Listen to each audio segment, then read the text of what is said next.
10 दिनों के अंदर में लगातार दूसरी बार पवन सिंह आरा व्यवहार न्यायालय में पहुंचते हैं, आरा कोर्ट में पहुंचते हैं और ये खबर आ रही है कि हो सकता है कि ये आखिरी बार हो कि पवन सिंह को लगातार आरा कोर्ट जाना पड़ रहा हो और इसके बाद जो कोर्ट का फैसला आए वो तलाक के ऊपर होगा। यानी जो अंदर में बार-बार काउंसलिंग का प्रक्रिया चल रहा था, रिकाउंसलिंग हो रहा था कि फिर से दोनों एक हो जाएं, दोनों में बातचीत हो और दोनों में सुलह हो जाए, वो जो प्रक्रिया थी अब लगभग समाप्त हो गया है। जो वहाँ के न्यायाधीश हैं श्वेता सिंह, उनको भी अब लग रहा है या वो जो फैसला लेंगी, अब उनका फैसला सिर्फ इस पर होगा कि पवन सिंह और ज्योति सिंह अगर अलग होते हैं तो कैसे सेटलमेंट होता है, कितना इनको पवन सिंह को पैसा देना पड़ता है या जिस तरीके से जिस आधार पर दोनों तैयार होते हैं। लेकिन जो आपस में बातचीत करके वो पूरी जो कहानी थी सुलझा लेने के लिए जो प्रक्रिया चल रहा था, वो लगभग अब समाप्त हो जाएगा। पवन सिंह फिर से आज आरा कोर्ट पहुंचते हैं और ये लगातार दूसरी बार था। 27 सितंबर को भी हाजिर हुए थे और बेहद कम समय में फिर दोबारा से उनको हाजिर किया गया है कोर्ट में। उनकी पेशी हुई, लंबे समय तक सुनवाई चली और इसके बारे में ही विस्तार से क्या कुछ कोर्ट में होने वाला है, उनके वकील की तरफ से क्या कहा जा रहा है और सूत्रों की तरफ से क्या कुछ जानकारी सामने आ रही है, क्योंकि कोर्ट से निकलने के बाद ज़्यादा कुछ बोलते नहीं है कोई भी। ज़्यादा जानकारी इस पे देने से बचते हैं, वो वकील हो या पवन सिंह की टीम के लोग हों। और इसी के बारे में विस्तार से वीडियो में आगे बात करेंगे। और उससे पहले नमस्कार, जनता जंक्शन देख रहे हैं आप और मैं हूं सन्नी मिश्रा। कैमरे के पीछे हमारे साथी विशाल खड़े हैं। पवन सिंह और ज्योति सिंह का जो केस है काफ़ी लंबे समय से चला आ रहा है। बार-बार यहाँ पे पेशी होती है, सुनवाई होती है। कई बार तो ऐसा हो रहा था कि पवन सिंह जानबूझकर जब उनको न्यायालय की तरफ से पेश होने के लिए बुलाया जाता था, तो वो अपने तरफ से कुछ ना कुछ बहाना बनाकर या जो भी कारण रहा हो, सही कारण रहा हो, वो कोर्ट में पेश नहीं होते थे। हालाँकि हर बार ज्योति सिंह के वकील की तरफ से ये आरोप लगाया जाता था कि पवन सिंह जानबूझकर मामले को लटकाना चाहते हैं।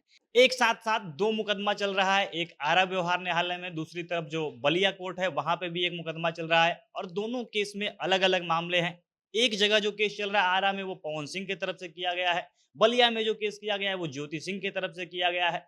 आरा वाला जो कोर्ट है, यहाँ पे माँग है कि पवन सिंह को तलाक चाहिए। वो किसी भी हाल में ये तैयार नहीं हो रहे हैं कि वो दोबारा से ज्योति सिंह के साथ रहना चाहते हैं। वो इस बात के लिए मानने को तैयार नहीं है कि दोनों में सुलह हो जाए, कुछ ऐसा टर्म एंड कंडीशन बने जिस आधार पे दोनों फिर से दोबारा साथ रहने को तैयार हो जाएँ। इसके लिए पवन सिंह बिल्कुल तैयार नहीं है, वो कोई भी शर्त मानने को तैयार नहीं है या किसी भी हाल में वो ज्योति को साथ रखने को तैयार नहीं है। उनको हर हाल में तलाक चाहिए। और पिछली बार जब 27 सितंबर को उनकी पेशी हुई थी, तो लगभग 1.5 से 2 घंटे तक उन्होंने जज के सामने, जो महिला न्यायाधीश हैं श्वेता सिंह, उनके सामने अपनी बातें रखी थी। लंबा-चौड़ा उनसे पूछताछ चला था और उसमें उन्होंने बताया कि वो ज्योति सिंह के साथ अब नहीं रहना चाहते हैं। जो भी शर्तें होंगी उसको वो मानेंगे। जैसे कोर्ट का फैसला आएगा उनको मानेंगे, लेकिन फैसला इसी बात पे आना चाहिए कि वो ज्योति सिंह से अलग हों।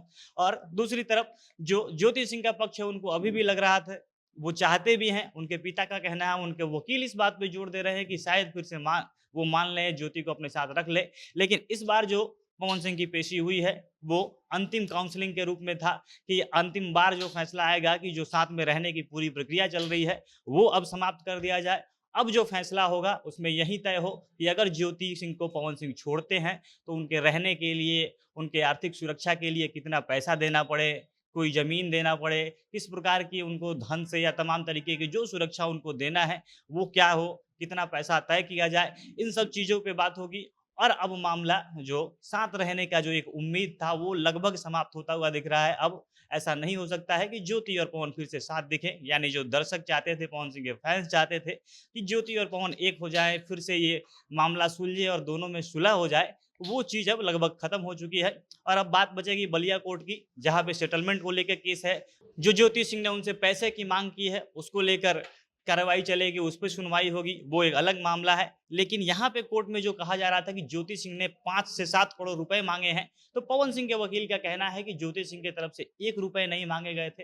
ज्योति सिंह अभी इसी बात पे, या उनके वकील इसी बात पे दबाव डाल रहे हैं या इसी बात पे जोर दे रहे हैं कि फिर से ये चीज़ खत्म हो जाए, पवन सिंह उनको रख लें, उनके पिता का भी यही कहना है। लेकिन ये मामला अब साथ रहने या सुलझने से या सुलह करने से ऊपर उठ चुका है और अब बात होगा, अब असल में जानकारी सामने आएगी कि इस बार पवन सिंह के जो वकील हैं, वो क्या कहते हैं, क्या उनकी तरफ से दलील दी जाती है और साथ-साथ ज्योति सिंह अब कितने पैसे के लिए तैयार हो रही हैं। कुछ कुल मिलाकर जो एग्ज़ैक्ट जानकारी है, अभी भी वो थोड़ी अंदर है, उसके बारे में गुप्त रखा गया है, बताया नहीं जा रहा है। लेकिन एक बात एकदम स्पष्ट हो गया कि अब पवन ज्योति साथ नहीं रहने वाले हैं, जो उनका रिश्ता था वो लगभग समाप्त हो चुका है। बाकी आप इसके बारे में क्या कहना चाहेंगे? अपनी प्रतिक्रिया कमेंट बॉक्स में बताइएगा। जनता जंक्शन देख रहे थे आप, बहुत-बहुत धन्यवाद।